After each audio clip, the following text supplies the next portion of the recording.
جو نوجوان اس وقت میری گفتگو کو سماعت کر رہے ہیں، سراپا گوش بن کر اب اس بات کو سماعت کیجیے. حرام کردہ اشیاء کی فہرست بیان ہو رہی ہے.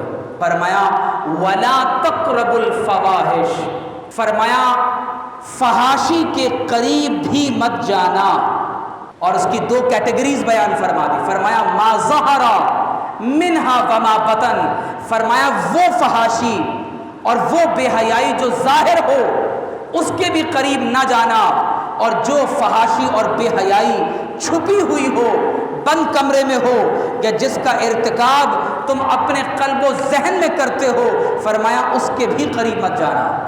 حضور علیہ الصلوۃ والسلام نے فرمایا لعن اللہ الناظر والمنظور الیہ، اللہ تعالیٰ نے ایسے لوگوں پر لعنت فرمائی ہے جو کسی کی شرم کی چیزوں کو دیکھیں یا اپنے لباس کو اتار کر اپنا جسم کسی اور کو دکھائیں. اللہ نے ایسے لوگوں پر لعنت فرمائی ہے. اور جب اللہ تعالیٰ کسی پر لعنت فرما دے تو وہ بندہ اللہ تعالیٰ کی رحمت سے دور ہو جاتا ہے. اور حضور علیہ الصلوۃ والسلام نے فرمایا کہ جب کسی قوم میں زنا پھیل جاتا ہے تو اللہ تعالیٰ فرماتا ہے کہ اللہ رب کریم اس قوم کو قحط میں مبتلا فرما دیتا ہے، اور اسے قیامت کی ایک بڑی علامت قرار دیا گیا کہ انسانوں کی کمیونٹی میں نعوذ باللہ من ذالک زنا کی کثرت ہو جائے. وہ لوگ جو پورن انڈسٹری میں، پورنوگرافی میں یا اس طرح کا ناپاک مواد دیکھنے اور سننے کے عادی ہو جاتے ہیں، وہ اپنے ریلیشن شپس میں لیس فلفلنگ ہو جاتے ہیں، آئسولیشن کا شکار ہو جاتے ہیں، اپنے فرائض اور اپنی ذمہ داریوں کو نہ سمجھ سکتے ہیں نہ پورا کر سکتے ہیں. ان کے گھر میں ریلیشن شپ کانفلکٹ میں اضافہ ہونا شروع ہو جاتا ہے. جو اپنی بیوی کے ساتھ جو رومانٹک اٹیچمنٹ ہونی چاہیے بتدریج وہ ڈکریز ہوتے ہوتے ختم ہو کر رہ جاتی ہے. ڈپریشن میں اضافہ ہو جاتا ہے، یہاں تک کہ تنہائی اس قدر بڑھ جاتی ہے کہ وہ انسان دوسروں کے ساتھ رہنے اٹھنے بیٹھنے کے بجائے اپنا پورا دن اور رات آئسولیشن میں اپنی ایک الگ دنیا میں بسر کرتا ہے. ریلیشن شپس تباہ ہو جاتے ہیں. اور میں یہ بات آپ کے ساتھ شیئر کروں، بالخصوص والدین اپنے بچوں کو الگ کمرہ نہ دیں. انٹرنیٹ ڈیوائسز کے سبب اس وقت ہمارے گھروں پر بہت تیزی سے بارش کی مانند سگنلز کے ساتھ فتنے اتر رہے ہیں. حضور علیہ السلام نے فرمایا انی لأرى الفتن خلال بیوتکم کوقع المطر او کما قال علیہ الصلوۃ والسلام، فرمایا میں بارش کی مانند تمہارے گھروں میں فتنوں کو اترتا ہوا دیکھ رہا ہوں. بند کمرہ، حلال و حرام کا علم نہ ہو، اور انٹرنیٹ کے ذریعے سے، ان ڈیوائسز کے ذریعے سے ہماری نئی نوجوان نسلیں تباہ ہو چکی ہیں.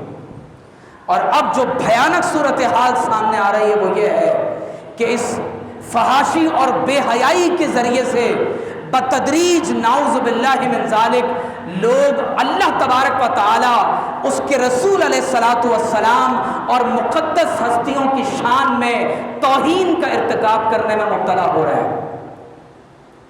نوجوان یونیورسٹیز کے، معاشرے کے، پاکستان کی بات کر رہا ہوں، پاکستان میں اور اس قدر غلیظ ترین بلاسفیمس کنٹینٹ سامنے آ رہا ہے کہ جس کا تصور اس وقت کوئی مسلمان تو کجا کوئی انسان اپنے وہم و گمان میں نہیں کر سکتا. اور سبب صرف ایک ہے، فحاشی، بدکاری، بے حیائی.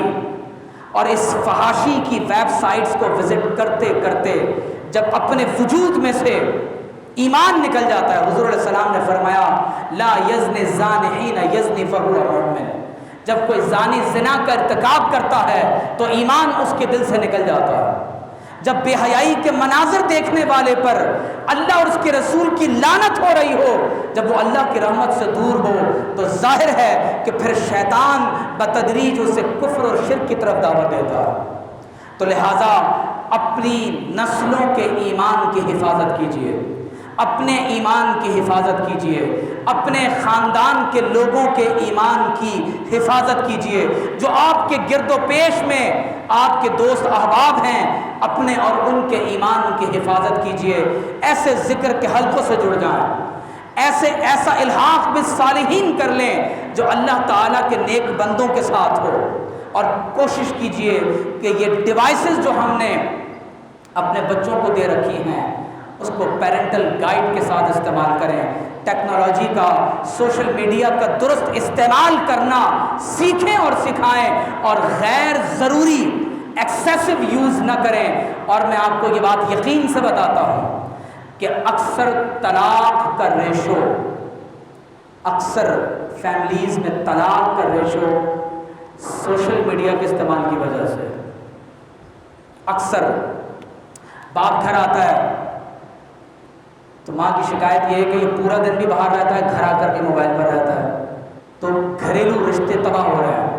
تو لہٰذا ضرورت اس امر کی ہے کہ اللہ تعالیٰ کے حبیب علیہ السلام نے فرمایا وَلَا تَقْرَبُوا الْفَوَاحِشَ، فرمایا بے حیائی کے قریب بھی مت جانا، مَا ظَهَرَ مِنْهَا وَمَا بَطَنَ، جو اس میں سے ظاہر ہو یا چھپا ہوا ہو۔ اللہ تعالیٰ ہم سب کو عمل کی توفیق عطا فرمائے۔